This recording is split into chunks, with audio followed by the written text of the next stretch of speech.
Welcome to my channel. हम पढ़ रहे हैं chapter 14 the nationalist movement 1870 to 1947 part 3। अब तक पार्ट 1 और पार्ट 2 में हम पढ़ चुके हैं कि इंडिया की फ्रीडम स्ट्रगल में क्या क्या मेजर इवेंट्स हुए 1870 से लेके 1929 तक। अब इस चैप्टर को आगे बढ़ाते हुए हम पढ़ने जा रहे हैं सिविल डिसओबीडियंस मूवमेंट 1930 टू 1934।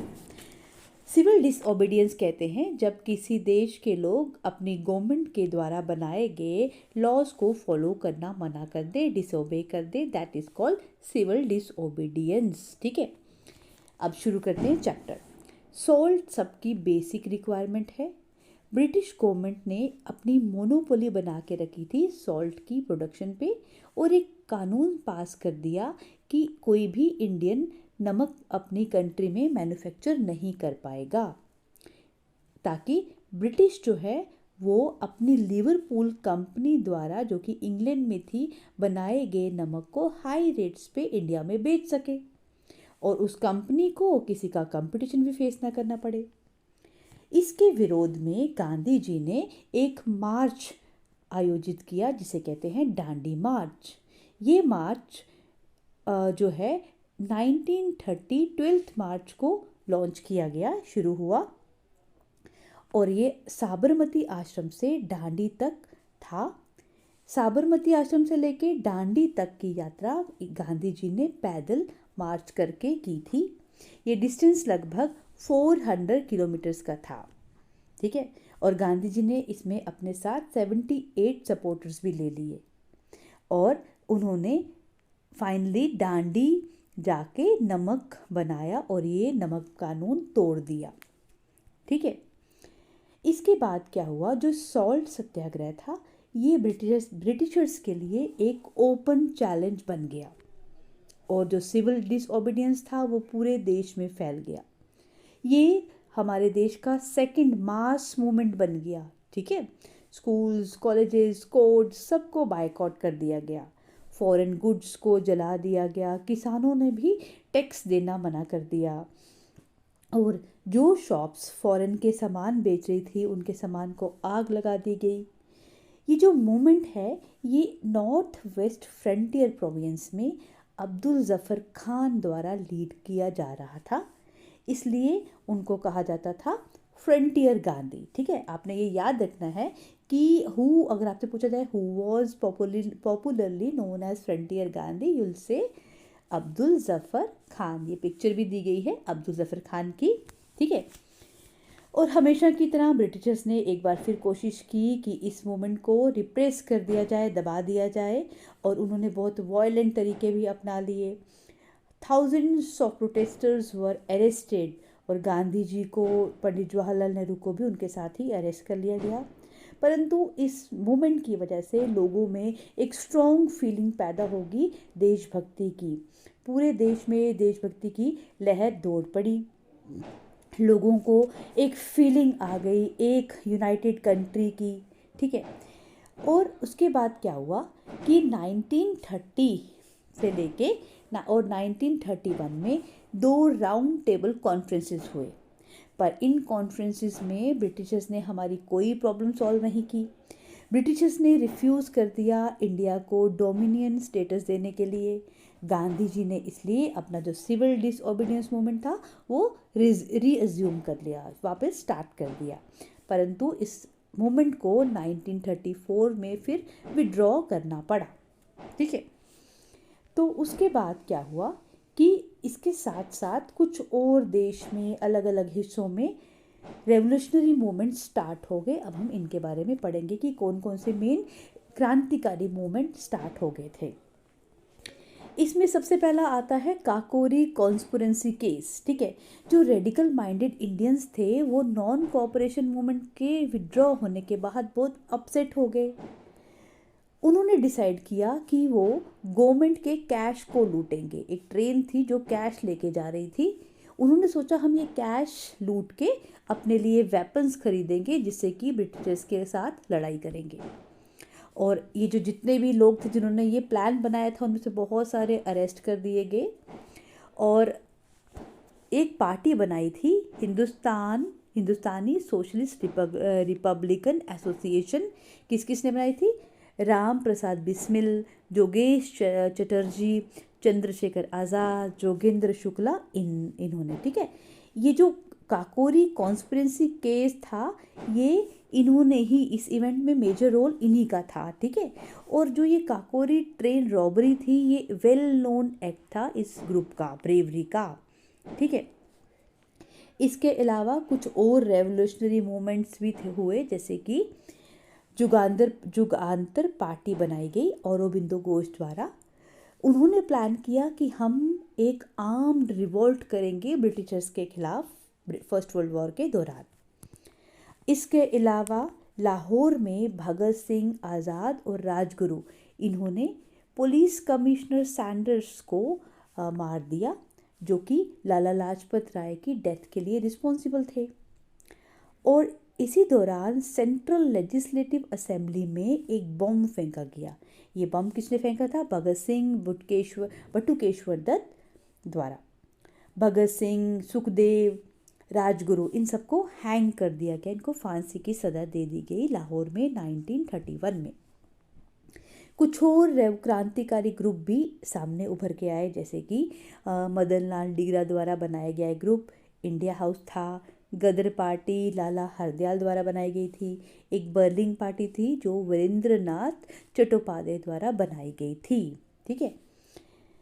फिर क्या हुआ कि सिविल डिसओबीडियंस के विड्रॉ होने के बाद गांधी जी ने पॉलिटिक्स से अपनी एक्टिव पार्टिसिपेशन कम कर दी और उन्होंने हरिजन्स की अपलिफ्टमेंट के लिए काम करना शुरू कर दिया। अब एक डू यू नो दिया है, ये भी पढ़ लेते हैं। इसमें कहा है कि जो दलित थे और बाकी डिप्रेस्ड क्लासेस थी, उन्होंने भी अपनी अपनी एसोसिएशंस बनाई ताकि वो अपनी डिमांड्स को, अपनी ग्रीवियंसेस को भी फॉरवर्ड कर सके। अब इसके बाद आया एक एक्ट, ठीक है, उसका नाम था गवर्नमेंट ऑफ इंडिया एक्ट 1935। ये जो एक्ट था, ये इंडियंस को पैसिफाई करने के लिए, मतलब थोड़ा शांत करने के लिए लाया था ब्रिटिशर्स ने। इसमें, इस कानून में, इस एक्ट में ये कहा गया था कि जो हमारी सेंट्रल एडमिनिस्ट्रेशन है, उसके हेड जो हैं वो गवर्नर जनरल ही रहेंगे, उन्हीं के पास सुप्रीम पावर रहेगी। और जो मेंबर्स हैं स्टेट्स ऑफ फेडरेशन के, उनकी ऑटोनॉमी, उनका कंट्रोल अपने अपने सब्जेक्ट्स में हो जाएगा पूरी तरह से। लेकिन अभी भी डिफेंस, एक्सटर्नल अफेयर, रेलवे, ये सब सेंटर के पास ही, इसी के कंट्रोल में रहेंगी। इसी एक्ट के दौरान फेडरल कोर्ट बनाई गई सभी प्रोविंसेस में और सभी प्रिंसली स्टेट्स में, ठीक है। ये कभी कभी पूछते हैं कि फेडरल कोर्ट कब बनी थी, तो आप भी याद करोगे, आप बताओगे गवर्नमेंट ऑफ इंडिया एक्ट 1935 के दौरान। लेकिन कांग्रेस और मुस्लिम लीग ने रिजेक्ट कर दिया ये प्रपोज़ल। इनके साथ साथ बाकी पार्टीज़ और बाकी प्रिंसली स्टेट्स ने भी इसको रिजेक्ट कर दिया। अब सेकेंड वर्ल्ड वॉर स्टार्ट होगी 1935 में, तो ब्रिटिशर्स ने अपने फ़ायदे के लिए इंडियंस को भी इसमें ड्रैग करना शुरू कर दिया अपने एम्बिशंस को पूरा करने के लिए। तो देश भर में एंटी ब्रिटिश मूवमेंट जो है वो फुल स्विंग में आ गया, पूरे जोश में आ गया, ठीक है। फिर 1942 में ब्रिटिश गवर्नमेंट ने क्रिप्स मिशन भेजा इंडिया में, सर स्टैफोर्ड क्रिप्स के अंडर, ठीक है, ताकि वो पूरी कॉपरेशन पा सके इंडियन नेशनल कांग्रेस की सेकेंड वर्ल्ड वॉर के दौरान। कि उनको, वो चाहते थे कि जब सेकेंड वर्ल्ड वॉर हो रही है तो इंडिया और इंडियन नेशनल कांग्रेस हमारी पूरी की पूरी सपोर्ट करे। पर जो उन्होंने, ये मिशन फेल हो गया। ये मिशन फेल इसलिए हुआ क्योंकि कांग्रेस ने ये डिमांड रखी कि हम आपकी सपोर्ट तब देंगे अगर आप हमें कंप्लीट इंडिपेंडेंस दे दोगे इस युद्ध के बाद और सेल्फ गवर्नमेंट बनाने दोगे, ठीक है। उन्होंने ये बात नहीं मानी, ये रिजेक्ट कर दी, इसलिए ये मिशन फेल हो गया। अब एक बॉक्स दिया गया है आपकी बुक में, इस बॉक्स में कंपेरेटिव स्टडी दी गई है, कंपेयर किया गया है कि ब्रिटिशर्स ने जो जो एक्ट बनाए वो कैसे थे, उनमें क्या क्या मेन प्रावधान थे, ठीक है। पहले वाले पढ़ लेते हैं। पहला है मॉर्ले मिंटो रिफॉर्म, जो कि 1909 में आया था। और ये ऐसा रिफॉर्म है जिसमें पहली बार इंडियंस को रिप्रेजेंटेटिवशिप मिली थी गवर्नमेंट में, और इसने इंट्रोड्यूस कर दिए थे कुछ चेंजेस। किसमें? Size and functions of the councils, council की साइज में भी और फंक्शंस में भी, सेंट्रल लेवल में भी और प्रोविंशियल लेवल में भी, ठीक है। इसके अलावा इस एक्ट में ये कहा गया था कि स्टेट सेपरेट इलेक्ट्रोलेट यानी कि अलग से रिप्रेजेंटेशन दे दी जाएगी मुस्लिम्स को, तो मुस्लिम को एक अलग इलेक्ट्रेट दिया गया, ठीक है।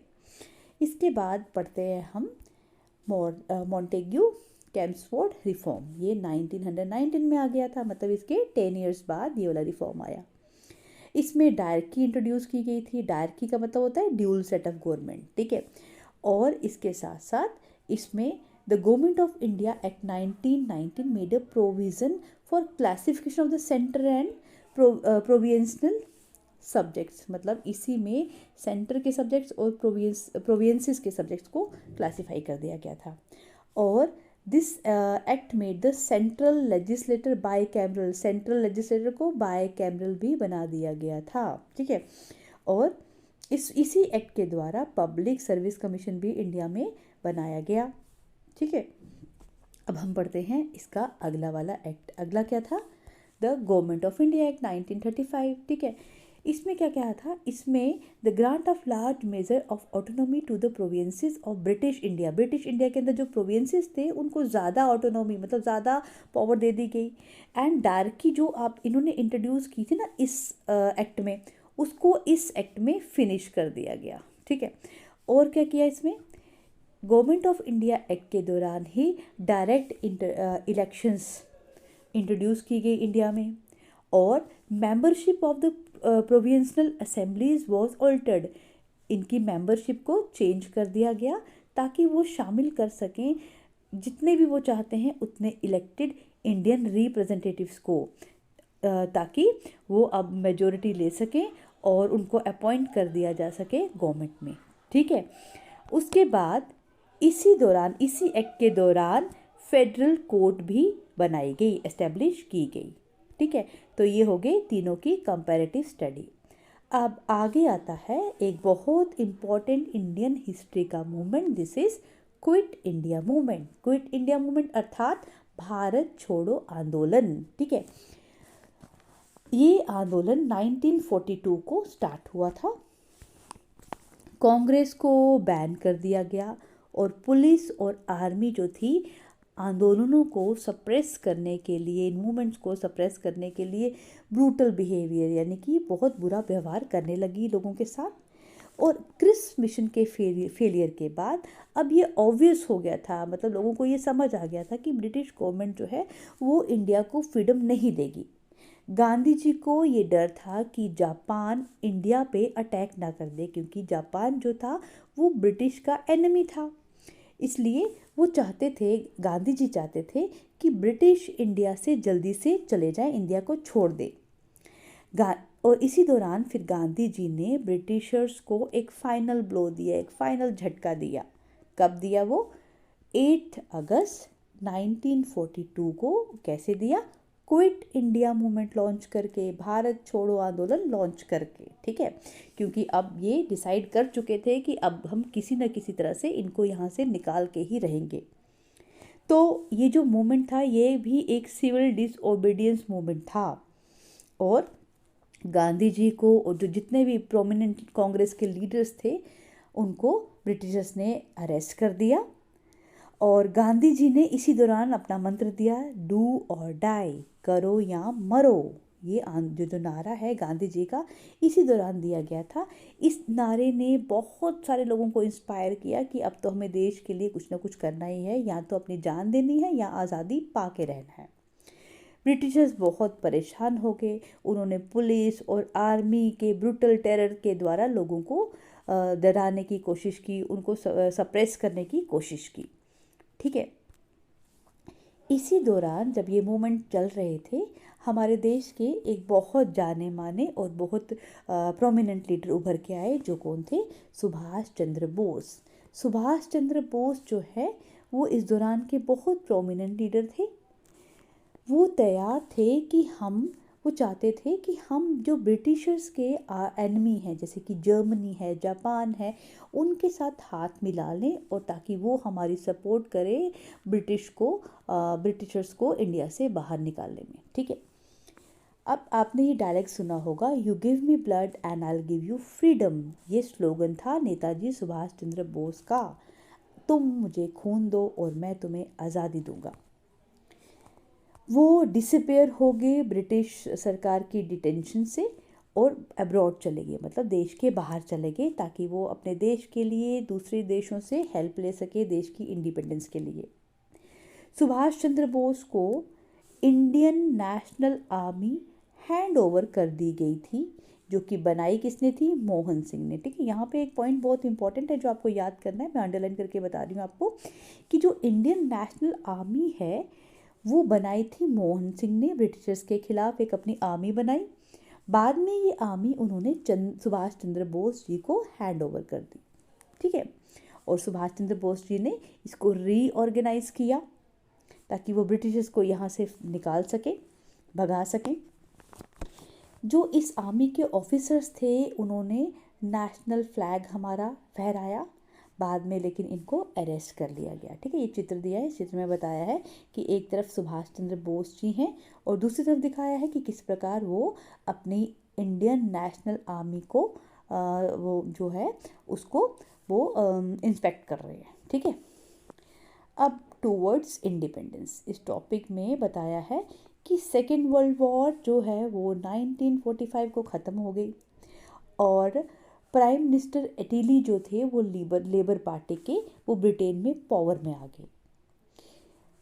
ये जो प्राइम मिनिस्टर थे एटिली, ये सिंपैथेटिक थे इंडिया की डिमांड फ्रीडम की जो थी उसके लिए। वो चाहते थे कि इंडिया को फ्रीडम दे दी जानी चाहिए, इसलिए उन्होंने एक कैबिनेट मिशन भेजा इंडिया में 1946 में। इस मिशन के अंतर्गत इंडिया में एक इंटरिम गवर्नमेंट बनाने और एक कॉन्स्टिट्यूट असेंबली बनाने के लिए प्रपोज किया गया था, परंतु मुस्लिम लीग ने रिफ्यूज़ कर दिया इस इंटरिम गवर्नमेंट का पार्ट बनने के लिए। क्यों किया रिफ्यूज़? क्योंकि वो चाहते थे कि हमें एक सेपरेट मुस्लिम्स के लिए स्टेट बना दी जाए। ठीक है, तो लॉर्ड माउंटबेटन जो उस वक्त इंडिया के वायसराय थे, उन्होंने एक प्लान बनाया कि इंडिया को किस तरह से डिवाइड किया जाएगा, इंडिया और पाकिस्तान में। हालांकि गांधी जी और जितने भी इंडिया के लीडर्स थे वो इसको अप्रूव नहीं करना चाहते थे, इस प्लान को अप्रूव नहीं करना चाहते थे। वो नहीं चाहते थे कि इंडिया का पार्टीशन हो, लेकिन उनके पास कोई चॉइस नहीं थी, उनको ये प्लान एक्सेप्ट ही करना पड़ा, क्योंकि देश में पार्टीशन के लिए जगह जगह दंगे फसाद हो रहे थे, इसलिए उनको एक्सेप्ट करना पड़ा। ठीक है, तो इस आगे नीचे जो चित्र है, यहाँ पे जो पिक्चर दी हुई है यहाँ पे, इसमें बताया है कि एक तरफ तो वो इंडिया दिखाया है जो पार्टीशन से पहले था। ये देखो, ये पूरा का पूरा जो इंडिया है, पार्टीशन से पहले इतना पार्ट था इंडिया का, और पार्टीशन के बाद इस तरह से इसकी डिवीज़न होगी। The green part is Pakistan and the orange one is India. और ये जो यहाँ पे ब्लू एरिया है वो ये एरिया बताता है जो जो पार्ट्स इंडिया में at the time of independence शामिल नहीं हुए थे। ठीक है, तो इसी के साथ ये चैप्टर यहीं समाप्त होता है। आशा है आपको ये लेक्चर अच्छे से समझ आया होगा। अब मिलते हैं एक नेक्स्ट वीडियो के साथ, तब तक के लिए bye bye and take care.